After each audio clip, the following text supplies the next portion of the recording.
Boa tarde, muito obrigado pelo convite. E realmente, sobre um comentário só sobre a física e a matemática, Cachoeira aí também me ajudou. Tenho muitos na família que vêm dessa tradição e certamente me ajudou bastante. Sobre o futuro do mundo, eu diria não só que isso é verdade, como já está acontecendo. É uma transição que a gente está vivendo. Quem está mais próximo dessa área, quem está atuando na área, tem realmente um ritmo impressionante, é algo, alguns comparam com o surgimento da internet, outros já fazem comparações, inclusive, com as revoluções industriais que ocorreram no passado, mas certamente é um conjunto de tecnologias que já está sendo implementado em diversos setores da economia, principalmente aqueles que já estão digitalizados, como a comunicação, inclusive. Mas com certeza, assim, não tem, acho, quase nenhum ramo de atividade humana que não vai ser afetado ou integrado a sistemas com IA já nos próximos anos. Então, certamente todos que estão nos ouvindo aqui vão ter que, de uma forma ou de outra, interagir, ou talvez nem vão saber, né? Estarão interagindo com sistemas com IA. Pois é, a IA, nossa, eu sempre digo que a tia Maria, que é que somos todos nós, né? ah, a gente nem se dá por conta do quanto hoje a inteligência artificial está no nosso dia a dia, até numa simples pesquisa do Google. Sim, não só na pesquisa, todos os aplicativos que nós utilizamos ativamente, seja de comida, de compras, para chamar carona, eles têm já para assistir filme ou série, para fazer compras de diversos tipos, para navegar, nossas redes sociais, todas elas já tinham, na verdade, inteligência artificial há algum tempo, né, sistemas de recomendação, mas cada vez mais algoritmos novos vêm sendo implementados com capacidades maiores, inclusive agora, né, com a onda de IA generativa, que está com hype no momento, com a possibilidade de geração de conteúdo. Então, geração de voz, geração de imagem, interação conversacional, ela vai se tornar cada vez mais uma parte dos aplicativos todos. Então, nós vamos poder conversar com os nossos aplicativos, pedir coisas para eles, eles vão executar essas ações e daí vão responder para nós na nossa linguagem de novo. Então, esse talvez seja o principal fator que essa parte generativa da IA trouxe nos últimos anos, é a capacidade de nós interagirmos com esses sistemas de forma conversacional, que é algo que há alguns anos não era possível. Para tu interagir ou interagir com sistemas com IA, precisava ter algum nível de programação, algum nível de conhecimento técnico em informática, e isso já não é mais necessário hoje. Meio ambiente, clima, pandemias, pesquisas. De que forma a IA ajuda a melhorar ou a piorar o mundo? Essa é uma pergunta muito difícil, porque a gente está, eu diria, ainda no início dessa transição. Nós estamos nessa fase de IA generativa, né, inspirada pelas arquiteturas dos Transformers, especialmente tudo que envolve texto. Então, nós estamos numa fase de explosão aí de agentes conversacionais, chatbots, vários dos aplicativos nossos estão tendo a capacidade conversacional adicionada, a capacidade de conversar por voz, mas tem muitas outras coisas que já estão por vir. A parte dos veículos autônomos está avançando muito, a parte de robótica está avançando muito, e o potencial de tudo isso só aumenta. E para onde isso vai ir, para onde o mundo vai caminhar, é realmente uma coisa que está ainda nas nossas mãos. Tanto o desfecho, aquele mais apocalíptico dos filmes, quanto os mais utópicos, eu diria que nenhum deles a gente pode descartar hoje. Realmente, isso é uma coisa que a comunidade já está muito consciente disso. Nós temos governos pensando nisso, comissões, nós temos departamentos na ONU pensando nisso, nós temos legisladores pensando nisso. E nós temos atores já mais mal intencionados atuando, atores muito bem intencionados atuando. Realmente eu diria que para todos que estão talvez, eu sou mais do time de que nós estamos caminhando para um mundo muito melhor. Assim, está todo mundo muito consciente dos riscos, até no senso comum, né? Os cenários de risco eles são populares, isso inspirou muitos já, preemptivamente, muitos governos, muitas instituições a já tomarem medidas para prevenir os piores cenários. Então, eu diria que a gente está realmente caminhando para um mundo onde muitas coisas vão ser melhores, muitas coisas vão ser automatizadas, muitas tarefas que pessoas precisavam fazer não precisarão mais fazer. Mas, claro, também tem,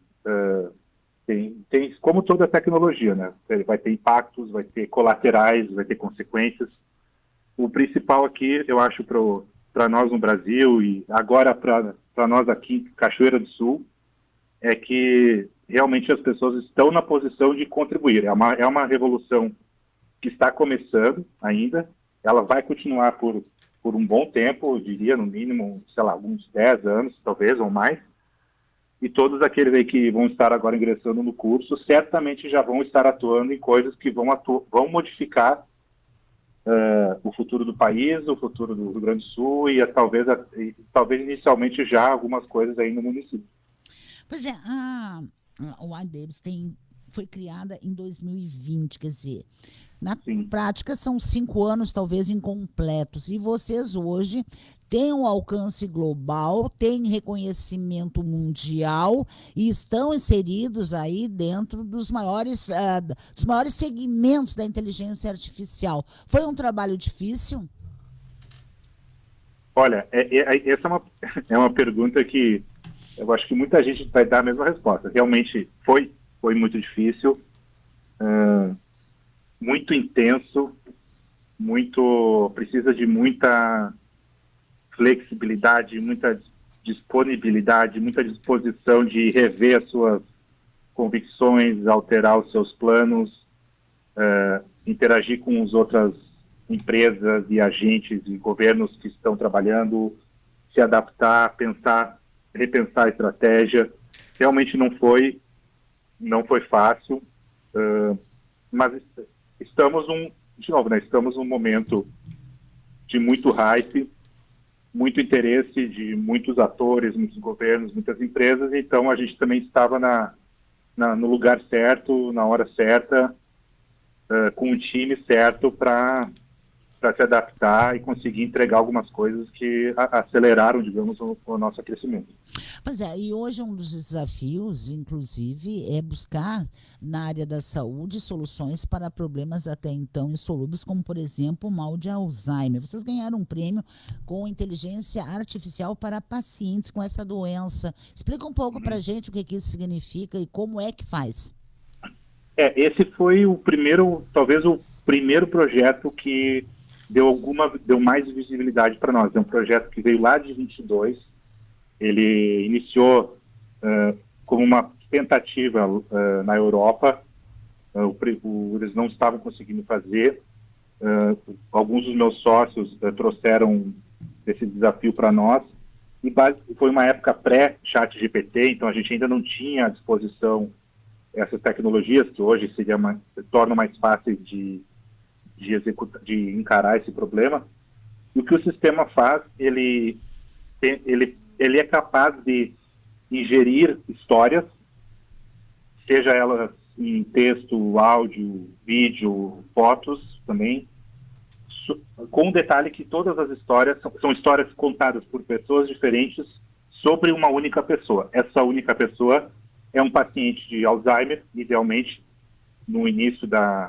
a pessoa no início da doença, e o sistema ele é capaz de transcrever, entender, reescrever, organizar as memórias, as fotos, o texto, os eventos todos, de modo que, no fim, a gente tem uma autobiografia, então um texto escrito em primeira pessoa, do ponto de vista do paciente, em ordem cronológica, com todas as fotos inseridas, e se a pessoa quiser, também com a voz do paciente, que a gente clona com IA também. Então tem a opção do audiobook.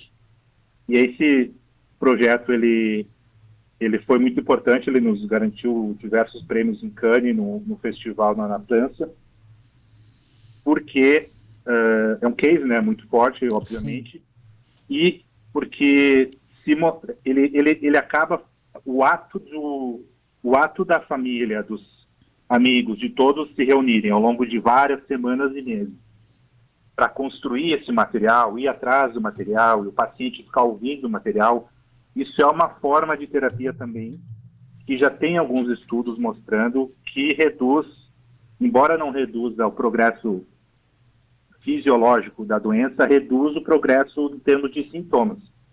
E tanto que, após o prêmio, a gente imediatamente começou um estudo clínico. Esse estudo está agora acontecendo em Porto Alegre, em parceria com a UFSPA, Universidade Federal de Ciências da Saúde de Porto Alegre, e os hospitais Conceição e Santa Casa.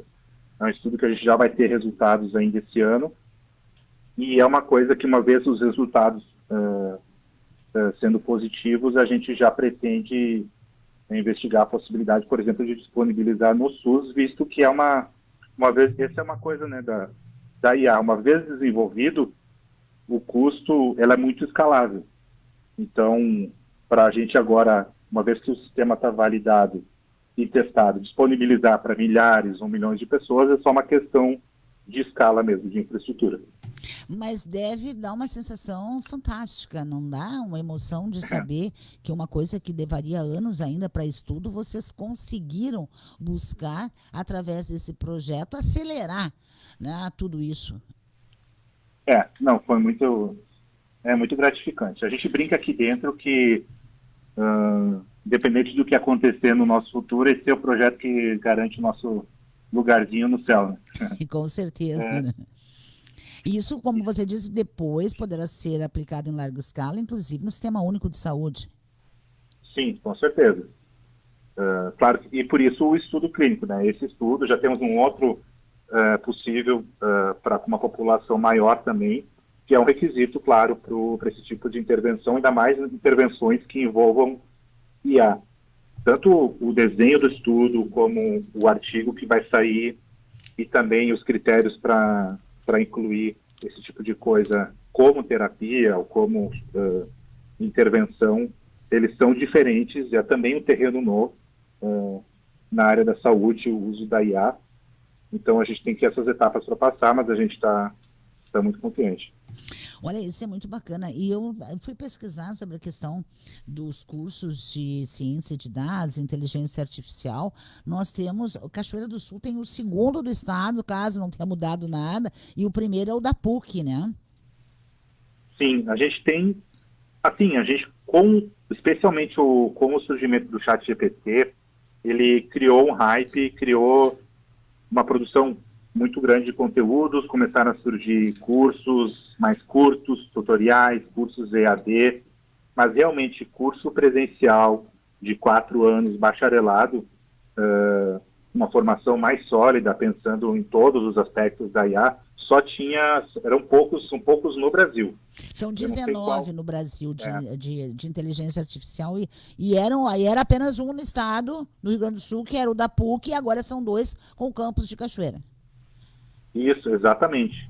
E assim, na nossa experiência, a gente observou muito o surgimento de algumas pós-graduações, porque assim, como a demanda já existe, já é uma profissão assim, do presente mais do que do futuro, nós temos visto profissionais pivotando, né, alterando as suas carreiras, gente das engenharias, gente da física, da matemática, da estatística, gente ainda na graduação, já trocando os seus trabalhos de conclusão, já fazendo seus estágios em direção ao cursos de IA. Então, naturalmente, o passo seguinte ele era no sentido da universidade, então, formalizar mesmo num bacharel, um curso dedicado, mas é uma coisa difícil, né?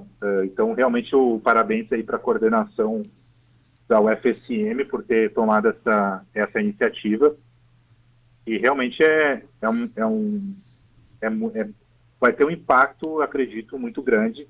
Na nossa experiência, e dos cursos outros que a gente viu, é um curso que todas as pessoas, elas já saem, elas não só saem empregadas, como elas ficam empregadas já no meio do curso.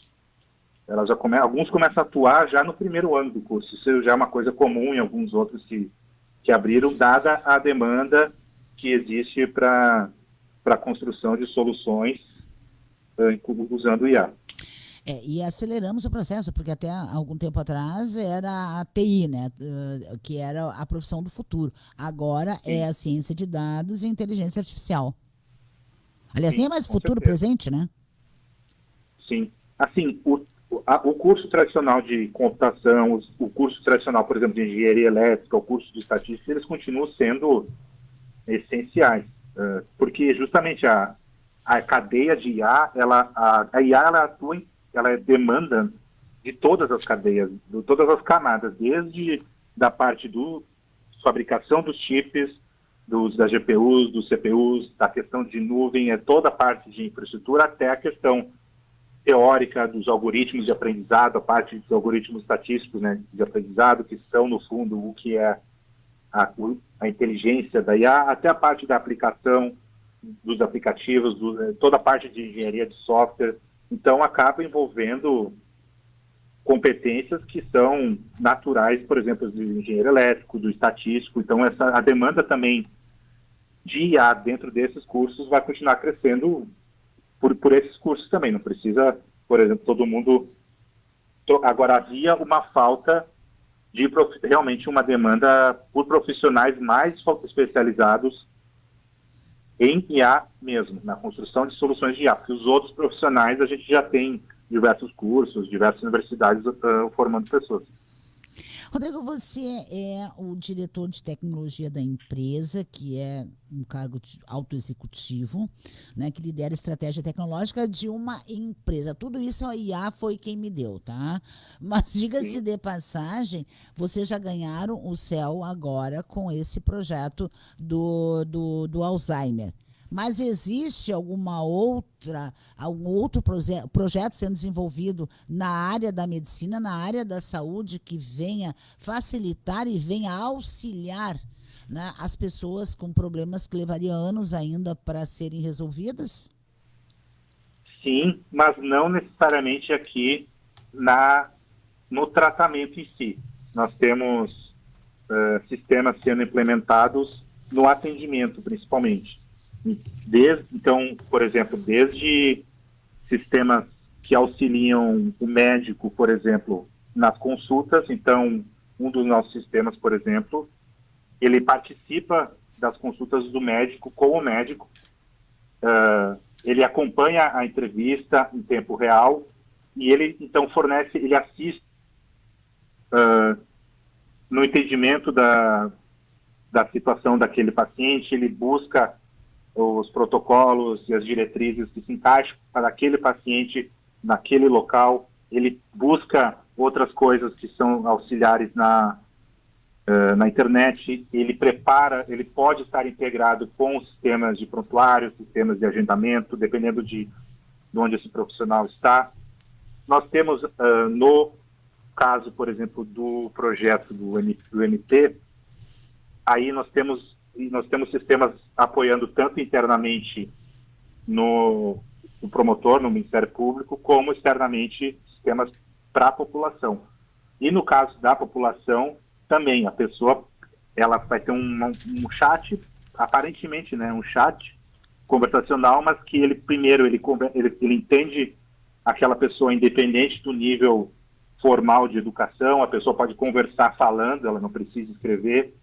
Aí interage com aquela pessoa para entender o problema que está acontecendo, que pode ser uma emergência de saúde, mas pode ser uma coisa criminal, pode ser alguma outra coisa que está acontecendo. Com base nisso, ela orienta a pessoa em termos de qual instituição aquilo lá, assim, de qual exemplo aquilo é, por exemplo, se é uma questão de uma emergência, se é uma questão de ir para o hospital, se é uma questão de delegacia, uma questão de Ministério Público. Ela orienta a pessoa que tipo de documento ela precisa, como ela faz para chegar, onde é que fica, que tipo de direito ela tem, onde é que fica o transporte público que ela pode pegar. No caso do Ministério Público em si, a gente foi um pouco mais fundo, então ela já consulta a agenda do promotor, interage com o booking do promotor, faz o agendamento, o sistema lembra para ela do que ela precisa ir, ela consegue acompanhar o processo dela depois. Então, tu já consegue, eu acho, quem está nos ouvindo, entender todo o impacto que isso pode ter. E tudo isso, claro, sempre em escala. Então, acaba impactando, inclusive, no caso de problemas de justiça, por exemplo, até alguns fenômenos diferentes acontecem. Por exemplo, por se tratar de um robô, de uma máquina, muitas pessoas ficam mais à vontade, inclusive, para reportar coisas, para falar coisas que estão acontecendo, para denunciar coisas, porque não tem ninguém ali, digamos, te ouvindo, não tem nenhum risco. Então, a gente já era esperado do Ministério Público, por exemplo, um aumento do índice de certas coisas, porque está aumentando o reporte, né, dessas coisas. Então, são todos sistemas que interferem direto, e esse também era um propósito nosso, né? Esse é o tipo de projeto que a gente gosta muito de desenvolver, que é aquele projeto que ele atua de fato lá na ponta, melhorando alguma coisa, melhorando a vida das pessoas. Bom, Rodrigo Mora Malossi, você vai estar aqui no dia 15, segunda-feira que vem. Aliás, terça-feira, às 7 da noite, no Auditório Sicredi, para dar essa aula inaugural. Diga pra gente, agora pra gente encerrar também, porque eu, por mim, ficaria conversando com você aqui o resto do tempo. Sim. Mas nosso programa encerra daqui a pouquinho. Inteligência artificial, implicações globais e brasileiras. Eu não usei nenhuma sigla em inglês para não confundir a cabeça dos nossos ouvintes, das nossas ouvintes. Mas o que isso significa, implicações globais e brasileiras, no tema da tua palestra? Implicações globais, porque é uma tecnologia, digamos, é uma coisa que realmente está afetando como as pessoas se relacionam, como a economia vai funcionar, está afetando a geopolítica dos governos, está afetando, como todos nós estamos acompanhando, política internacional, economia internacional, é um tema muito sensível. O impacto da tecnologia é muito claro, o potencial que tem para cada país de estar na frente nessa corrida, e tem impactos aqui no Brasil, porque não só, tem dois tipos de impacto, pelo menos. O impacto concreto, real, da implementação dessas tecnologias no país. O Brasil é cheio de problemas que são problemas que vão se beneficiar muito de automação, desse tipo de inteligência que a IA vai trazer, por exemplo, esses casos que eu dei, casos de saúde, casos de justiça, mas também é um tipo de tecnologia no qual o Brasil está na corrida já.